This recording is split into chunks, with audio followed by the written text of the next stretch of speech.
After a poor run in the Premier League, fans have been fuming over the owners. We've got a real problem at Chelsea, and it's these three, Barley, Winstanley and Stewart, that are the main owner, because since last year Todd Boehly has actually been not an owner. Don't know if any of you remember that. And these two are the sporting directors that have allowed us to spend £1 billion. I mean, realistically, over £1 billion to not have a backup striker or a striker who scores you goals a season, and to not have a goalkeeper who is capable of using his arms. What are we doing? Over £1 billion spent.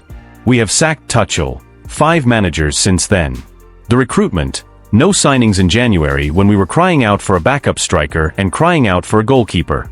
We've lost 2 games in a row to Brighton, who prior to that lost 7-0 in the Premier League. We could be 6th or 7th, I think, by the end of the weekend. They're not good enough. When these lots came in, we were champions of the world. We just won the Club World Cup. We are now struggling to make the top 4 for the 3rd season in a row.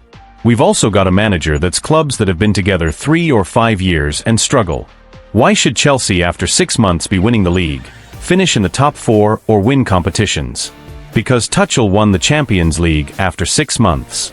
Because that's what an elite manager does. He comes in and makes a difference. Why can't teams compete? When you've spent the amount of money as we have, we should be competing. You can't spend that amount of money and not compete. There's going to be problems. There's going to be questions asked.